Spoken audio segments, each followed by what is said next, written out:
Bismillahirrahmanirrahim. Assalamualaikum warahmatullahi ta'ala wabarakatuh. Salam sejahtera buat Ananda semua. Semoga Ananda dalam keadaan sehat walafiat. Perkenalkan, nama Ibu Imastiati, Ibu sebagai Wakasek Kurikulum. Ibu ucapkan selamat pada Ananda semua yang sudah diterima di SMP Mutiara 4 Bandung.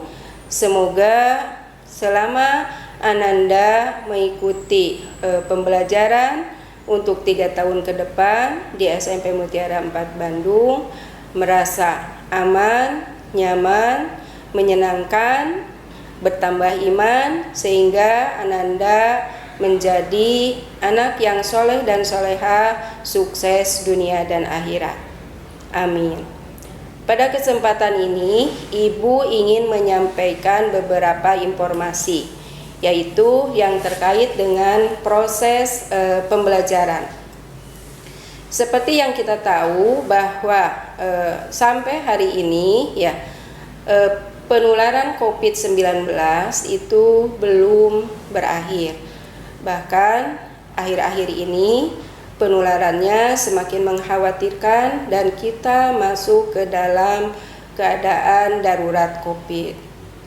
Nah, untuk itu, untuk pembelajaran di tahun 2021-2022, tentu saja ini proses pembelajarannya masih melakukan pembelajaran secara daring atau dalam istilah lainnya adalah PJJ. Proses pembelajaran jarak jauh. Nah, hal ini kenapa masih dilakukan? Karena pemerintah, khususnya Dinas Pendidikan, itu sangat mengutamakan keselamatan dari peserta didik. Oleh sebab itu, kami dari SMP Mutiara 4 Bandung tentu saja harus mengikuti arahan dari Dinas Pendidikan, sehingga kami harus menunggu untuk mendapatkan izin pembelajaran secara tatap muka. Nah, semoga saja Ananda semua kita berdoa bersama-sama pandemi ini cepat berakhir, sehingga Ananda semua bisa melaksanakan pembelajaran secara tatap muka. Kemudian informasi selanjutnya, selama Ananda nanti belajar di SMP Mutiara 4 Bandung, tentu saja ada kurikulum yang harus Ananda ikuti. Adapun struktur kurikulum yang ada di SMP Mutiara 4 Bandung, yaitu yang pertama adalah pendidikan agama Islam. Ini akan Ananda pelajari selama 3 jam untuk setiap minggunya. Kemudian yang kedua itu pendidikan kewarganegaraan. Ini 3 jam untuk setiap minggunya. Bahasa Indonesia 6 jam setiap minggunya. Matematika 5 jam setiap minggunya. Kemudian IPA 5 jam setiap minggunya. Kemudian IPS 4 jam setiap minggunya. Kemudian bahasa Inggris 4 jam setiap minggunya. Seni budaya 3 jam setiap minggunya. Kemudian pendidikan olahraga 3 jam setiap minggunya. Kemudian prakarya 2 jam setiap minggunya. Kemudian bahasa Sunda 2 jam setiap minggunya. Itu Ananda sekalian yang Ananda perlu ketahui mengenai struktur kurikulum yang ada di SMP Mutiara 4 Bandung. Kemudian untuk selanjutnya, Ibu akan menjelaskan mengenai bagaimana proses pembelajaran online yang nanti harus Ananda ikuti. Yang pertama, setelah Ananda nanti mengetahui ada di kelas 7 apa, kemudian wali kelasnya siapa, maka Ananda akan diidentifikasi atau akan diminta nomor HP. Itu untuk yang pertama, langkah yang pertama.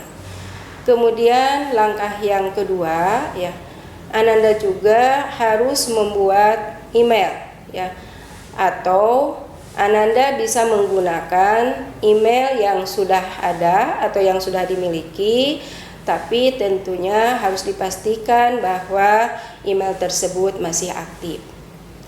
Kemudian setelah Ananda mengumpulkan data tersebut ya, nanti Ananda harus mempersiapkan sarananya nanti ya untuk pelaksanaan pembelajarannya.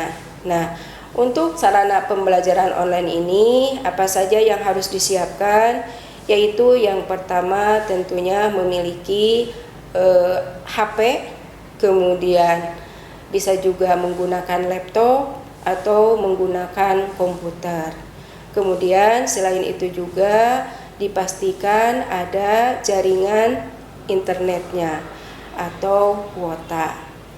Nah, kemudian kalau nanti Ananda sudah dipastikan sarananya ada ya, untuk selanjutnya ketika Ananda memulai mengikuti pembelajaran secara daring, nanti tentunya Ananda akan mengikuti sesuai dengan jadwal yang sudah ditentukan oleh sekolah.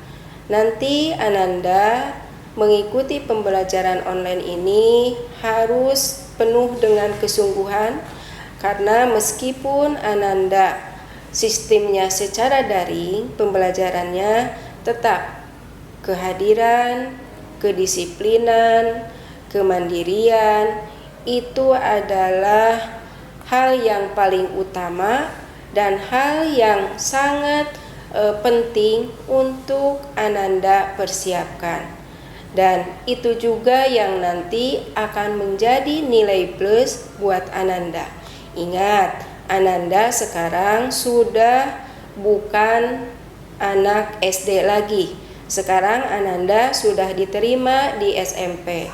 Jadi Ananda sudah harus lebih dewasa lagi, harus lebih disiplin lagi, harus lebih bertanggung jawab lagi, sehingga Ananda tidak lagi lebih menyulitkan orang tua Ananda ketika harus mengikuti pembelajaran online.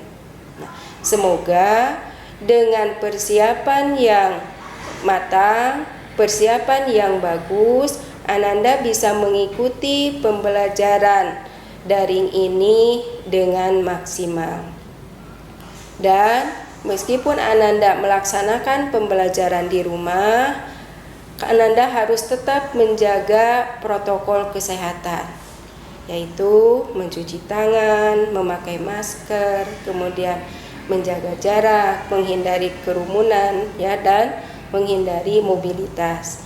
Jadi untuk supaya kita cepat berakhir dalam situasi pandemi COVID-19 ini, maka kita harus berjuang bersama-sama bagaimana kita menyikapi anjuran pemerintah. Itu semua adalah tergantung kepada diri kita masing-masing. Jadi kita berjuang untuk melawan COVID-19 ini dengan Ananda tetap menjaga protokol kesehatan sesuai dengan anjuran pemerintah. Semoga kita semua, Ananda semua, juga keluarga tetap dalam keadaan sehat walafiat dan Ananda bisa mengikuti pembelajaran dengan baik. Itu mungkin yang ingin Ibu sampaikan dalam kegiatan hari ini. Billahi taufiq wal hidayah. Wassalamualaikum warahmatullahi taala wabarakatuh.